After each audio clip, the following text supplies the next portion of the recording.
Barev, everybody! That means hello in Armenian. The Armenians are very fond of the sun, and it's no surprise to see the word sun, arev, in the root of the greeting word barev. So once again, barev, everybody, and let's begin with the interesting virtual tour of today.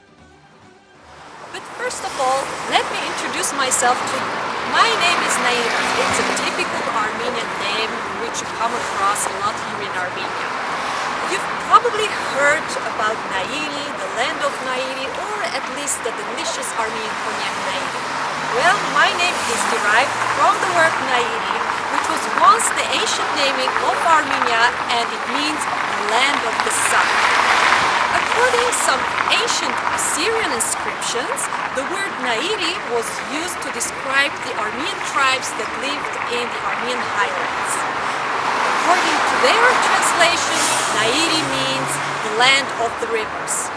But as we started our day with the sun greeting, and as the Armenians love the sun very much, that's why I prefer to stick to the first version. The sun, the land of the sun. So today I want to tell you some details about our program. First of all, we will have a walk along this small but nice park where there are lots of crossstones standing, and I want to give you some historical information and some interesting details about the crossstones. Then we will have a stop at the statue of Karegin Mejide. Afterwards, we will pay a visit to the Alexander Tamanyan Museum, where very interesting and amazing Armenian rugs and carpets are exhibited, which were all saved during the recent war in Nagorno-Karabakh. But before starting with our tour, I want to give you some details about Aramanikyan. So I'm standing now in front of the magnificent statue of Aramanikyan, who wears the Armenian flag over his shoulders. The monument is situated just next to the metro station Republic Square. Aramanikyan is considered to be one of the most powerful and greatest politicians of modern Armenian history. He is actually also the founder of the first Armenian Republic in 1918. So who is Aramanikyan and what kind of important things he has done for the Armenian nation, I want to tell you next. Aramanikyan was born and educated in eastern Armenia in the end of the 19th century. He finished his education in Yerevan and from an early age became a member of the Armenian Revolutionary Federation, in other words, the Dashnaks. Since then, he has been very active in protecting the Armenians and the Armenian statehood in both western and eastern Armenia. It was Aramanikyan who successfully led the Armenian civilian self-defense of Van. Thanks to him, thousands of Armenians avoided being deported and massacred by the Turkish government while the genocide was underway. Later in 1918, he also played a key role in the Battle of Sardarabad, where he succeeded in throwing the Turkish army back, preventing the complete destruction of the Armenian. When Armenia established the First Republic in 1918, he became the Minister of Internal Affairs, creating order and law in the newborn republic. By the way, the day of the First Republic, or the first Independence Day of Armenia, is celebrated on the 28th of May, on which day we honor the founders of the First Republic, such as Aramanikyan. Aramanikyan died in 1919 at the age of 39 from typhus, which he contracted during a visit at the refugee camps in Yerevan, where the survivors of the genocide were sheltered. His death came as a shock, and his funeral became a national day of mourning, with thousands of Armenians attending it. The streets, rooftops, and balconies of Yerevan were all occupied by young and old to say farewell to this remarkable person. During the Soviet period, Aramanikyan and other key ARF members who played major roles in modern Armenian history were largely discredited and forgotten. But thankfully, after the independence of Armenia in 1991, Aramanikyan regained his status of a hero and became the symbol of rebirth of the Armenian statehood. In July 2018, the statue of Aramanikyan was officially unveiled near the Republic Square metro station, reminding us about the hope and strength he had given to the Armenians during hardship.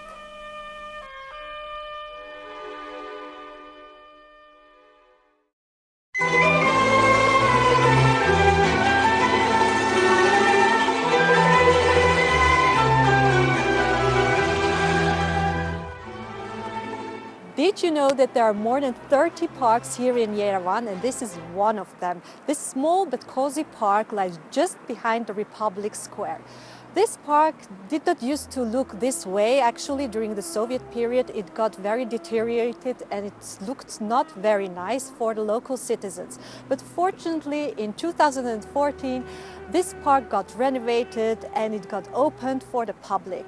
The citizens of this neighborhood enjoy this park very much, as well as the many people who work here in the offices nearby. We have, for example, here the building of several foreign ministers, such as the Ministry of Health, the Ministry of Agriculture, and the Ministry of Labor and Social Affairs. So don't be surprised if you see a minister here walking by. Nowadays, people come here, especially during summer evenings, to enjoy the many fountains that show water, colors, and music at this place. Besides the fountains and the nice park, we also have lots of crossstones standing here. And I want to give you more information about the crossstones and what the meaning of these crossstones are. Let's continue.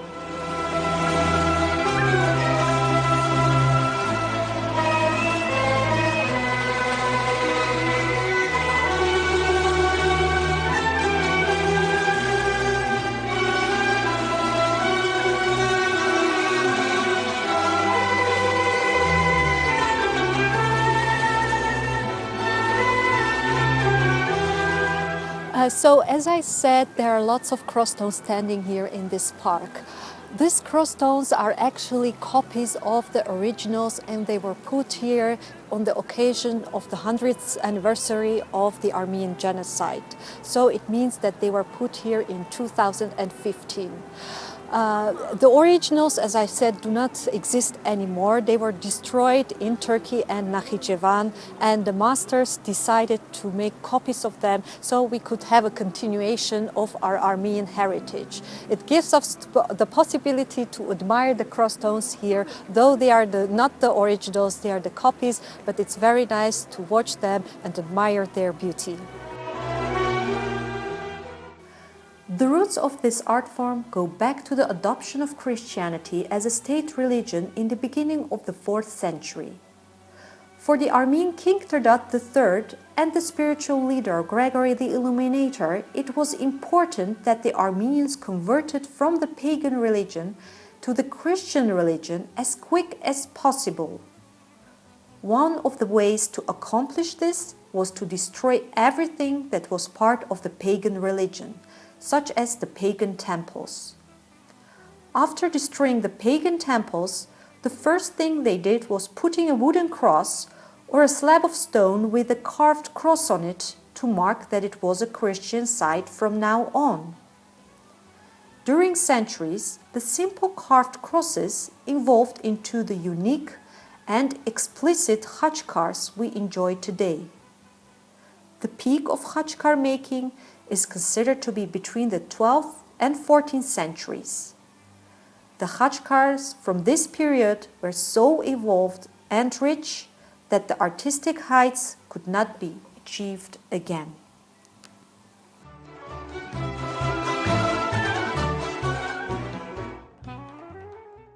The unique Armenian crossstones have mainly the same specifications.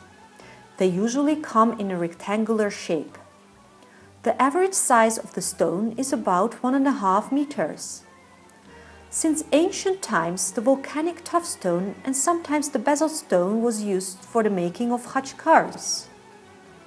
The reason for this is that Armenia is full of tuff and basalt stones, and consequently the Armenian khachkar masters were very used to work with this type of volcanic stones. If we take a look on the carvings, then by all means it becomes obvious that the cross is the main feature of the stone. The representation of the cross itself is typical Armenian and is sometimes referred as the Armenian cross. Its distinctive feature is the shape, which resembles a tree with leaves on the ends of the arms. On some khachkars, the crucifixion of Christ is depicted. This kind of cross stones are rare and unique in Armenia and are also known as All Savior cross stones. In the lower central part of the cross stone, we usually encounter a solar disk or a rosette symbolizing eternity. This symbol of eternity is typical Armenian and can be seen in churches, monasteries, and other religious or cultural elements as well. So if you ever visit Armenia, search for this symbol on buildings, streets, and monuments. The rest of the stone is filled with elaborate floral and geometric patterns, grapes, pomegranates, bands of interlace, and occasionally biblical figures. As most of the Armenian art forms, the Armenian cross stone as well contains lots of symbolism and symbolic elements. For example, the 3 leaves on each arm of the cross symbolize the Holy Trinity. The grape and the pomegranate symbolize the blood shed by Jesus Christ and the resurrection of our Savior. The endless lines of the geometric patterns and floral motifs symbolize eternity.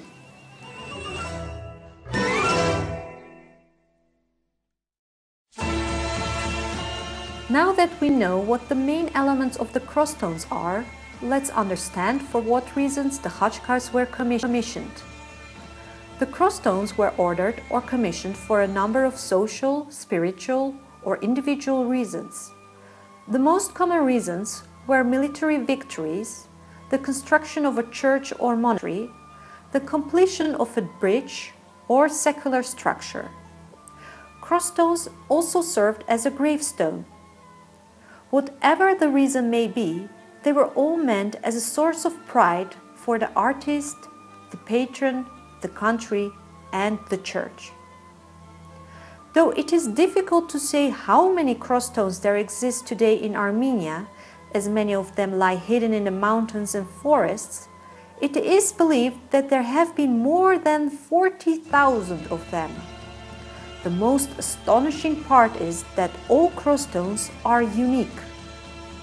As the Armenians were mainly focused on the cross and making of cross stones to express their love for their Christian religion, the Armenians were called the worshippers of the cross by their neighboring nations. Since 2010, khachkars, their symbolism and craftsmanship are inscribed in the UNESCO list of intangible cultural heritage.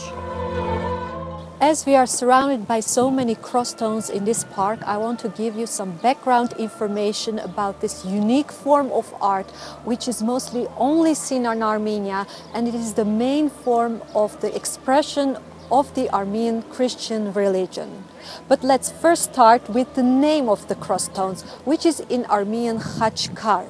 So cross stone is actually the literal translation of the Armenian word khachkar. Khach meaning cross and kar meaning stone. For the Armenians, the khachkar stands as a symbol of the resurrection of Christ. You can find khachkars or cross stones in many parts of Armenia, such as in Armenian churches and monasteries, on the top of the mountains, in the fields, in forests, and also near fountains and bridges. So you will certainly encounter cross stones when you come and visit Armenia.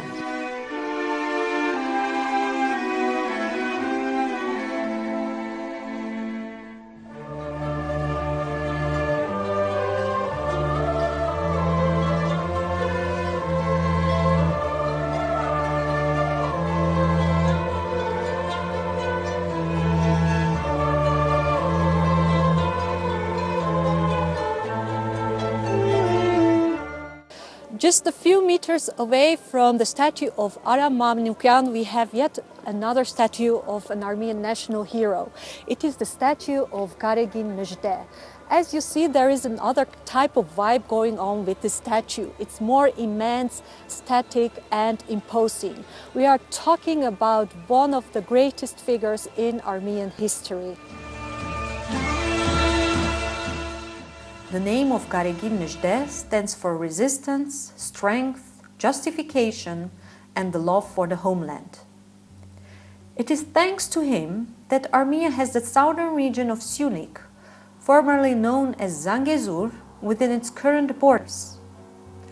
Although he had already participated in many military and political activities, such as leading a division against the Turkish army in 1918, one of his biggest achievements was securing the independence of Syunik, several parts of Karabakh, and the Nakhichevan region, in what would become the short-lived but historically significant Republic of Mountainous Armenia. Although the republic did not last long, it preserved the region as an Armenian land that would become part of Soviet Armenia and eventually part of the newly independent Armenian state. Besides his military skills, Karegin Mejide was a productive writer and philosopher, penning letters, books, and hundreds of aphorisms that described his observation of modern Armenian psychology and society, as well as the principles that he believed would allow Armenians to achieve lasting national liberation. He was eventually arrested by the Soviet government and died in bad circumstances in Russian prison. Nonetheless, he left a rich legacy which carries on till today.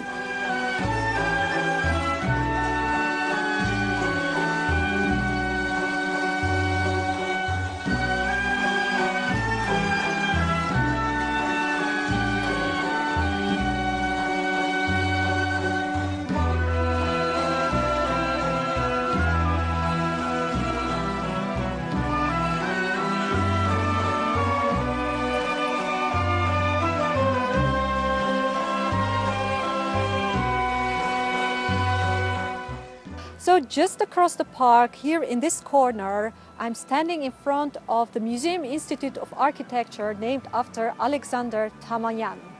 I suggest that we enter the museum. There are actually two sections where they have two different types of exhibitions, and we will go inside and see what interesting things we can explore together. Let's go!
So we are here now actually in the Museum Institute named after Alexander Tamanyan, and as you see, instead of architectural expositions, we have now actually carpets, and these carpets and rugs are very special because they were brought recently from Nagorno-Karabakh to Yerevan.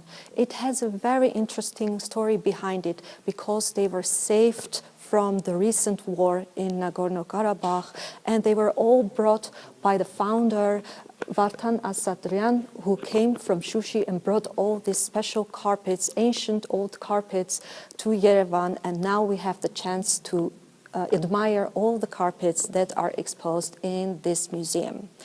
Պարոն Ասատրյան, մի քիչ կներկայացնեք ներկայացվող կարպետների եւ գորգերի մասին, ինչպես են հայտնվել այստեղ, երբ եք դուք այն բերել այստեղ եւ ինչ պատմություն կա դրա հետևում։ Մեր թանգարանը բացվել է 2011 թվականին սեպտեմբերի 2-ին Շուշի քաղաքում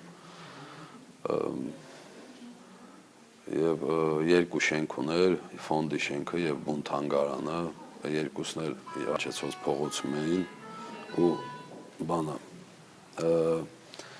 արտմի իր այդ բնականոն զարգացման փուլերով ամեն ինչ գնում էր, լավ այցելություն կար, բան եւ այլը, մինչեւ այս վերջի իրադարձությունները, արդեն այդ պատերազմի ժամանակ վերջի օրերին մեզ կարողացա տարհանել, այս թանգարանի նմուշները բերել Երևան, ցավոք ֆոնդի նմուշները մնացել են, մոտ մի 100-120 գորգ ու կարպետ, բրոնզե դարե իրեր, քարե դարե իրեր, խեցեղեն, միջին դարի իրեր, դրանք մնացին, բայց ընդհանուր ասել գորգերի թանգարանը, բուն թանգարանը փրկվել է, հենց այն գորգերը, որոնք միշտ ներկայացված են, միշտ էքսպոզիցիայի մեջ էին, դրանք փրկվել են։ Իսկ ինչպես եք կարողացել փրկել այդ դժվար պայմաններում։ Պատերազմական պայմանները արդեն թուրքերը շատ մոտեցան Շուշի քաղաքին։ Մի կարճ ասեմ, այս թանգարանը միշտ իրանց հետ ադրբեջանական կողմի հետ մինչ ինտերնետով այդ վիճելի պահերը կար։ Իրանց համար այս թանգարանը շատ կարևոր էր եւ եթե մի խոսքով ասեմ, ես չէի կարա իրանց այդ հաճույքը պատճառեի ու այս թանգարանը թողեի Շուշիում։ Սա շատ կարևոր բան էր, որ պիտի անպայման տարհանվեր եւ այդ վերջի օրը արդեն որ ուզում էի տարհանեի, այդ պահին էլ մի հատ հզոր հրթիրա պայթել թանգարանի մոտ, ամբողջը դեղ փշրել, ջարդել, ու արդեն ստիպված էի ու մեքենա խնդրեցի մեր այդ նախարարին, ասեցի մի հատ մեքենա տրամադրեն եւ գիշերով տարհանումը կազմակերպեցինք, որ չերևանք իրանց համար գիշերով, որ չերևանք, ու այդ բարձեցիք, դրեցիք ավտոյի մեջ այդ ամենը եւ այդ վարորդը մենակով բերեց Երևան ու ի պահ տվեց մեր ազգային թանգարանի Երևան։ Այսինքն մենք անչափ շնորհակալ ենք եւ իհարկե նաեւ վարորդին եւ այլ անձանց, որ կարողացել եք այս կարևոր եւ մշակութային մեծ արժեք ունեցող իրերը հասցնել Երևան, որպեսզի դա սերնդես սերունդ շարունակվի եւ ոչ միայն մեր սերունդը կարողանա հիանա, այլ նաեւ մեր հաջորդող սերունդները։ Իսկ ինչ կարող եք պատմել բուն Ղարաբաղյան կարպետների մասին։ Մենք գիտենք, որ ընդհանուր Հայաստանում շատ զարգացած է եղել կարպետագորգագործությունը, բայց Ղարաբաղի կարպետագործությունը ունեցել է առանձնահատկություններ։ Ինչ կարող եք պատմել հենց արցախյան կարպետագործության կամ գորգագործության մասին։ Գորգագործությունը Արցախում եւ նաեւ Հայաստանի մյուս գավառներում միշտ զարգացած էր, դա եղել է ժողովրդի ապրելու միջոցի մի մաս, քանի որ այդ ոչխարաբուծությունը, այդ գույների ստանալը, այդ ամեն ինչ այդ գորգագործությունը կարելի է ասել մի մեծ մասը ժողովրդի ներգրաված էին այդ process-ի մեջ եւ վաղ ժամանակվանից այդ գորգերը արտահանվում էին Եվրոպա եւ Ռուսաստան վաճառքի համար։ Ու մի կարևոր բան եմ ուզում ընդգծեմ այս գորգերի ինքը նաեւ դրա մեջ այդ արհեստական պահից բացի ինքը նաեւ արվեստ էր, որը ներդրված էր այդ զարդանախշերի մեջ։ Ու այդ կարևորությունը ինչու՞մն է, այդ զարդանախշերը դուք կարաք ուրիշ ժողովրդի մոտ էլ հանդիպեք, տարբեր աշխարհի հին հնագույն ժողովուրդների մոտ, բայց ես մի բան եմ նկատել,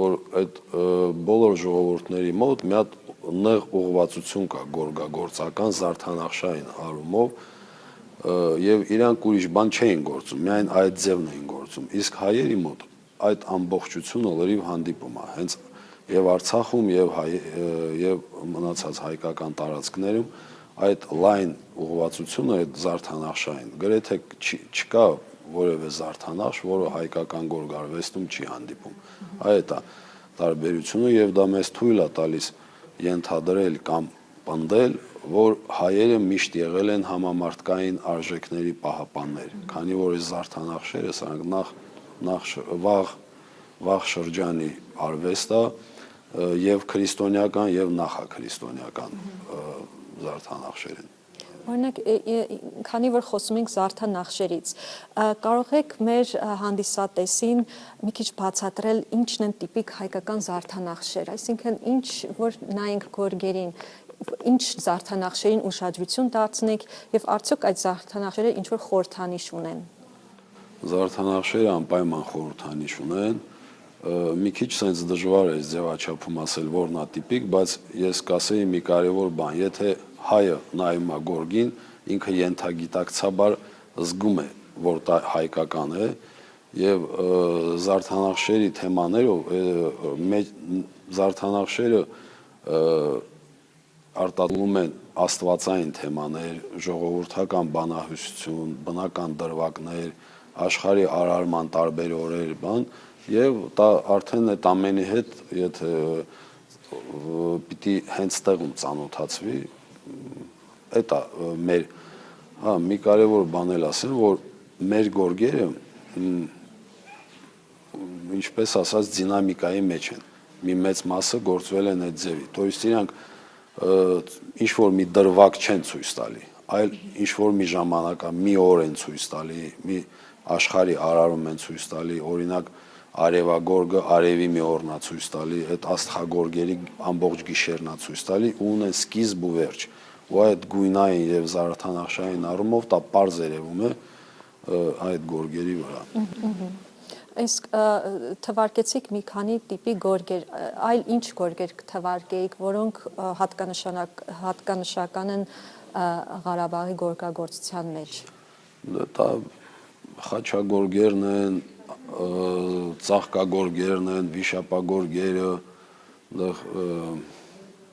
աստղագորգերը, պատկերագորգերը, դա մի հատ sense լայն բան է, որը մի քիչ դժվարանում եմ, բայց ինքը այդ բոլորը այդ հին այդ միֆոլոգիայի եւ հին այդ բանահյուսության sense mix է, ինչպես ես ասած։ Իսկ որպես գորգերի մասնակետ, կարող եք մատնանշել Ղարաբաղում կոնկրետ որ տիպի գորգն է ամենացանկալին եղել, որ գորգն են ամենաշատը պատրաստել։ Տենց հատուկ ինչ-որ բան չկա, ամեն մի հատ շրջան իր ուղղվածությունը ունի։ Կային գյուղեր, որոնք գործում էին մի 2-3 զարդանախշ, կողքի գյուղը մի ուրիշ զարդանախշ գորգեր էին գործում։ Դա տենց մի քիչ դժվար կլինի ասել, որ հենց այս մեկը գործում էին կոնկրետ ինքը բնորոշ է։ Սա մի հատ լայն sense շրջանակ է,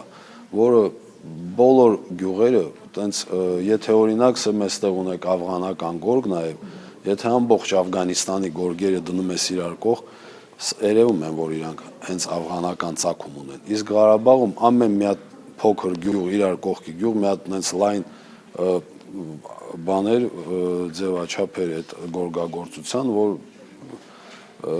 դրա համար չեմ ուզում ինչ որ ասեմ, այս մեկը բուն ավելի շատ էին գործում, տենց մի քիչ դժվար է այդ հարցին պատասխանել։ Տարբեր է, շատ լայն շրջանակ է ներառում իրար մեջ։ Իսկ վերջում կարող եք նաև հետաքրքիր պատմություններ պատմել որոշակի գորգերի մասին, որոնք հիմա ցուցադրվում են այստեղ։ Ես քանի որ այդ գորգերը բոլորը ես եմ ձեռքել եւ մենք թանգարան հենց բուն թանգարան էի ստեղծում ու հետապնդում էի մի սկզբունք, որ բոլոր գորգերը գնեմ սկզբնաղբյուրներից, քանի որ թանգարանային նմուշին ունի կոնկրետ կարգավիճակ։ Թանգարանային նմուշի սկզբնաղբյուրը պիտի հստակ լինի, պիտի իմանաս որտեղից է, ու քանի որ ես այդ ամենը ես էի ձեռք բերում, շատ հետաքրքիր տես պատմություններ ա եղել, նաև եղել են պատմություններ, որ իրանց գորգավաճառները ավելի շատ գումար էին առաջարկում, բայց իրանք ինձ են վաճառում, իմանալով, որ իրանց գորգը տոհմային մնալու է մեր թանգարանում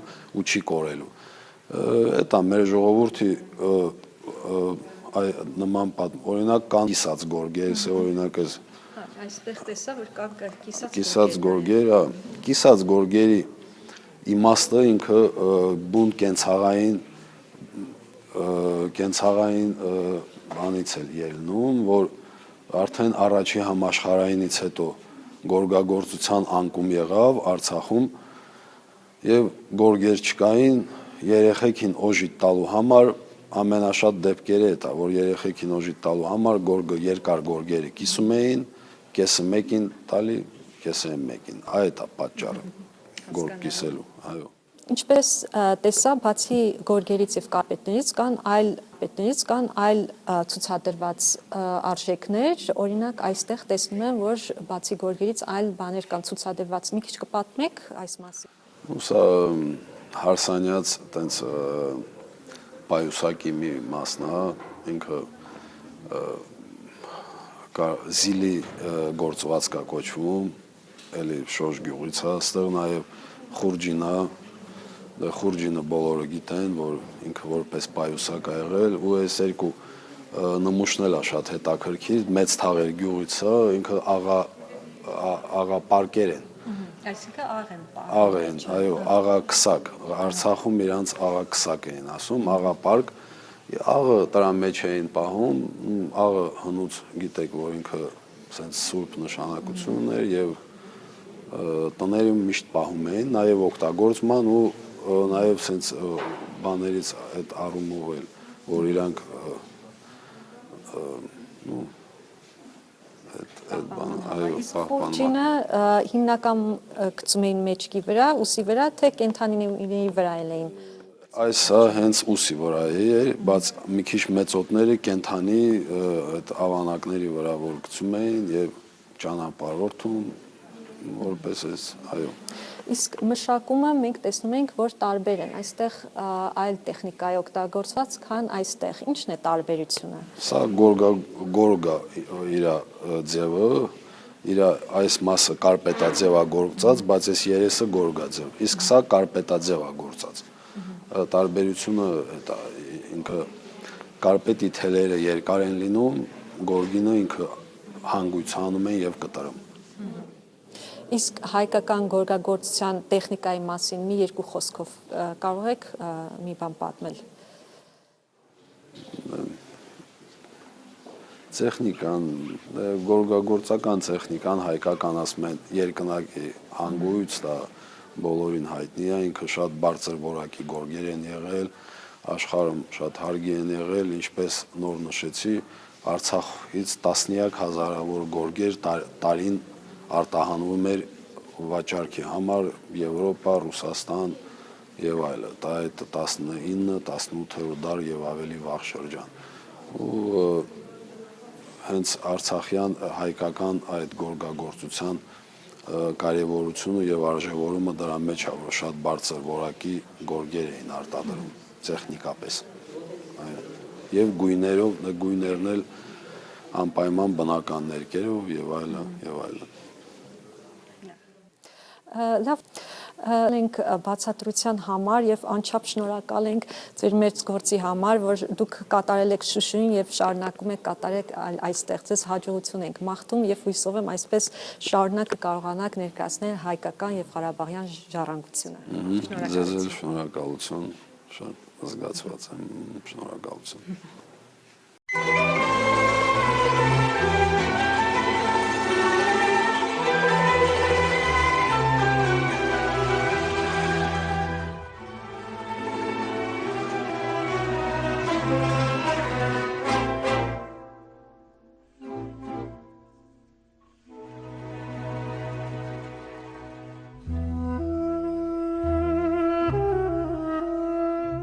If you would ask me what the main features of the Armenian culture are, then I would point out three elements: the Armenian manuscripts, the cross-stones cars, and last but not least, the Armenian rugs and carpets. Carpet weaving is an ancient Armenian tradition dating back to at least the 7th century BC. The oldest existing Armenian rug is considered to be the Pazyryk, dated from the 5th to the 3rd century BC, which is now exhibited in the Hermitage Museum in St. Petersburg. Although claimed by several cultures, many rock experts consider the Pazyryk Armenian, as it was made using the typical Armenian double knot technique and was colored with the Armenian cochineal red dye. On the famous Silk Road, which extended from China to Europe, the Armenian rugs were highly valued for their quality and unique designs. But about a century ago, this art was almost lost as a result of the Armenian genocide. The making of rugs came under threat again when the Soviet rule in Armenia led to the commercial production of it. But rug makers kept the tradition alive to this day. Nowadays, there are several private companies such as Mejide, Tufenkyan and Karabakh Carpet, and several individual weavers who keep this ancient tradition alive. So how are the Armenian rugs and carpets made, and what kind of material is used? Armenia has all the necessary resources and raw material to produce a carpet. The most widespread raw materials to produce yarn for carpets and rugs were sheep wool, goat wool, silk, flax, cotton, and other materials. In order to dye the yarn in different colors, the Armenians extracted the organic elements from different plantations from the Armenian highlands. The red shades, for example, were extracted from meadow or cochineal. The color yellow was extracted from the immortal flower. For green, they used copper. For brown, they used nut peels, and for black, pomegranate peels. To get the color blue, the Armenians used to mix different colors, but they also imported indigo from India. The most common colors in Armenian rugs and carpets are red, blue, green, and yellow.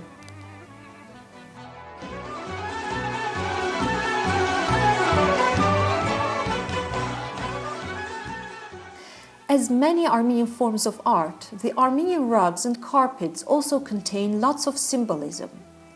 The Armenian rugs can actually be seen as a visual textbook where the sacred symbols reflect the beliefs and religious notions of the ancient ancestors of the Armenians that reached us from the depth of history. The most common symbols we encounter on Armenian rugs and carpets are the Wheel of Eternity, dragons, crosses, and almonds. The Wheel of Eternity in Armenian design has been used for millennia. The first symbol of eternity was found 8,000 years ago in petroglyphs in the Armenian highlands. Since then, the Armenian artists are the only ones that have used this symbol consistently and continually for several millennia. Variations of this symbol have become central in the design of many Armenian art forms, including rugs, manuscripts, monumental art, applied art, crossstones, and many more. In general, the symbol of eternity on Armenian rugs has 8 sides or 8 curves, as this number stands for revival, rebirth, and recurrence. Another symbol which is widely seen on Armenian carpets is the dragon.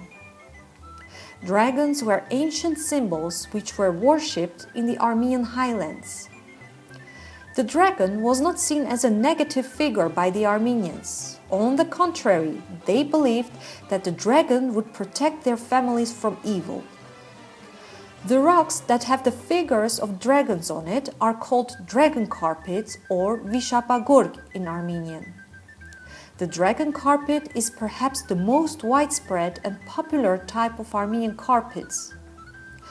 As the Armenians believed that the dragon would protect them from evil, almost everyone had a dragon carpet hanging on the wall of their homes. Another important symbol is the cross. Being part of the first Christian nation, the Armenians loved to use the symbol of the cross in their carpets and rugs. The cross came in different shapes and sizes. As a Christian nation that was mostly surrounded by Muslim neighbors, the Armenians found it important to distinguish their work by adding crosses on them.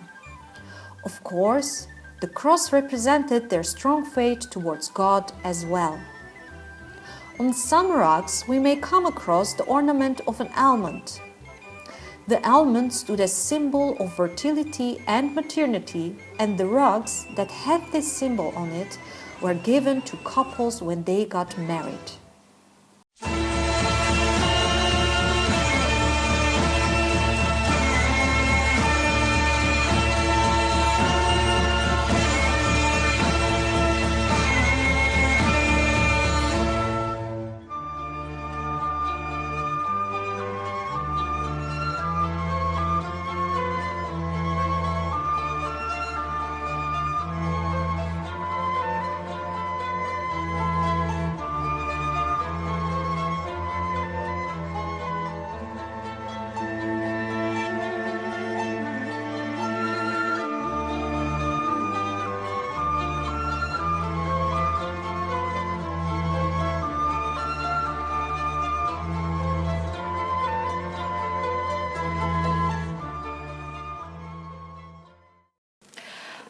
So we have now the exclusive opportunity to talk with Mr. Mark Grigoryan, who is the director of the Museum Institute of Architecture named after Alexander Tamanyan.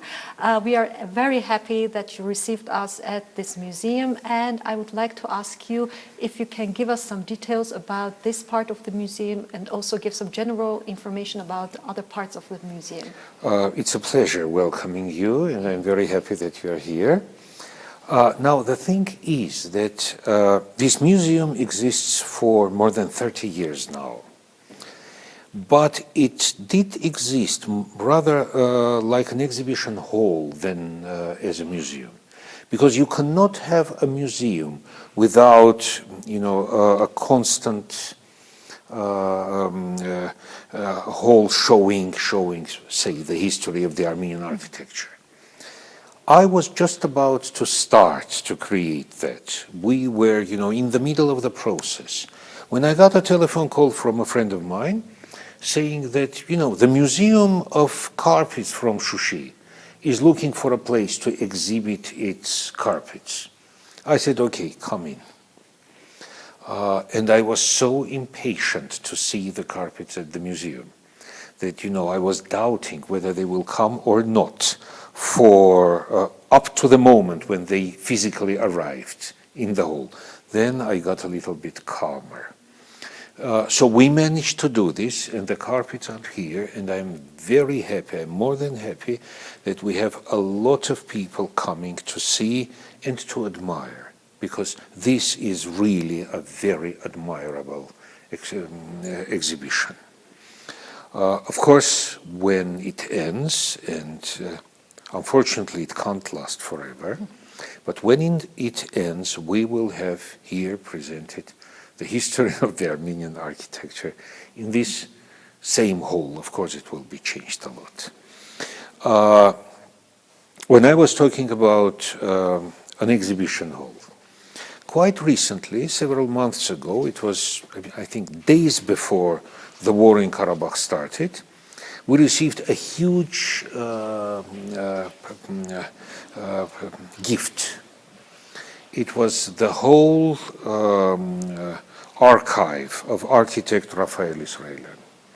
Rafael Israelian was one of the notorious Armenian architects of the 20th century, building, a lot of buildings in Armenia and abroad. And he was the one who created his own architectural language, which was different from all other architects. And he managed to do that even in the Soviet times and in the Soviet Union. So we have just one little niche of his creativity exhibited at our museum. It is the exhibition of springs commemorating Armenians who died in the World War II. And it was a genre of small forms in architecture that he created. And when we were constructing that exhibition, we were thinking to represent several periods of Rafael Israelian's creative life.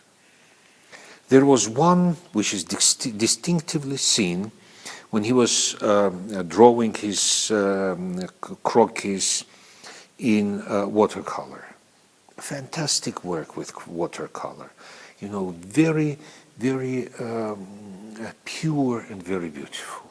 And then he goes to a pencil and then to a flowmaster. And this change also represents a change of the style.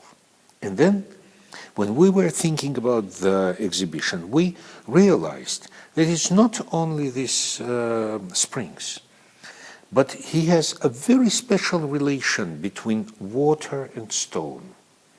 Water and stone, which are like two poles. He also sees the water as something lying and the stone as something rising. And it is the harmony which he sees in the nature, which is the harmony between male and female beings, the harmony between water and stone, the harmony between up and down. And then comes the architecture which is also a part of the nature. But the nature is a part of architecture as well. So they come together and form this very unique approach to the architecture and life, and he actually creates his very unique architectural language. So you just gave an interesting explanation about the works of architect Rafael Israelian, and we are now present at this part of the museum, which shows rugs and carpets from Nagorno-Karabakh, which come from different eras, from different times. And I was interested, how can we see a connection between the ancient Armenian traditions, which we see in the form of rugs? For example, in the rugs we see symbolism and elements that go back to ancient times, and how can we see this flow from rug making to architecture? There is a flow indeed. Just to clarify a bit, we have here carpets and rugs not only from Karabakh, but from a couple are coming from other parts of Armenia as well, and we have also a couple of carpets which are not Armenian. But that we show to see the comparison, to put things into context. And the connection, it's very close and very real. And the thing is that there are several symbols that are coming from the folk art. Rafael Israelian, he was very good in picking them out, singling them out, and using them. Obviously, each type of art has its own approach and creates its own world of art. And the carpets are creating their own, with their own very pixelating approach. Architecture creates its own life. So we have the same roots, and we have, say, different trees growing up, or a tree with different branches growing up from the same roots. In fact, I mean, just take one of Israelian's buildings, just any of Israelian's buildings, and put a carpet near it. You will see that they breathe the same air. They, give the same waves, and they are on the same wave line and the same emotions, which means that's true, they're coming from the same roots. Mm-hmm. That's very nice to hear. And as we go back to the roots, you being director of the Museum of Architecture, but also being part of expositions like this, what can you say about in general about the Armenian heritage, about the Armenian roots, and some specific details like symbols, etc., that come from our Armenian roots. Why am I saying this? Because I think that our viewers in the United States who have also an Armenian background, maybe they would like to know more details about their roots as well. Well, if they want to know more about their roots and their heritage, then they are more than welcome here in Yerevan. And I'm absolutely sure they are very welcome in all parts of Armenia to come and exploit and to see what are they.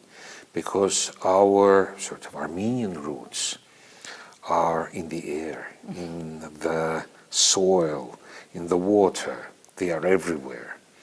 But when we are talking about the symbolism and about different decorative parts of Armenian art, they are coming actually from the same roots as the symbols which are present in Persian art, in Assyrian art, in the art of Babylon, because we are coming from the same region.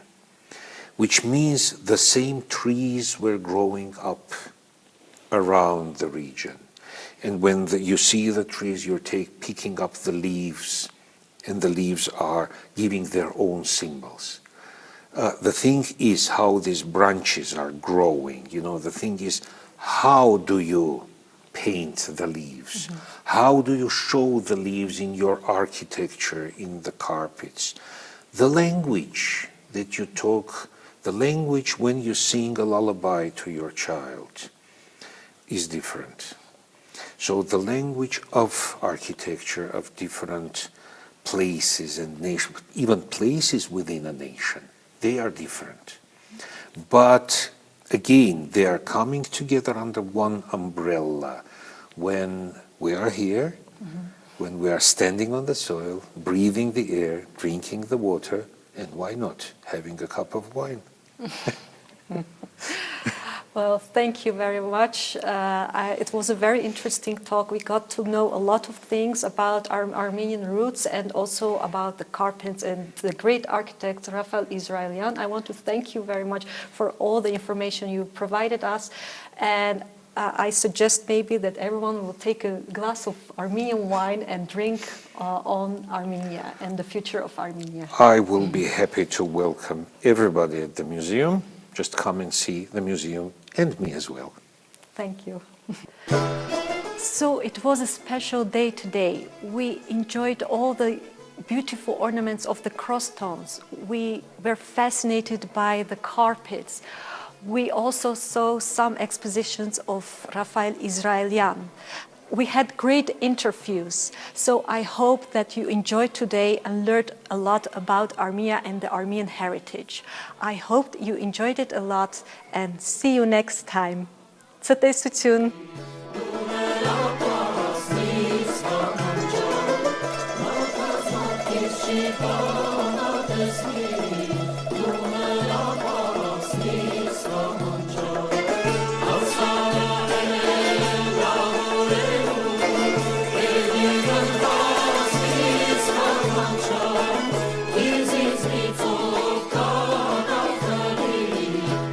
Is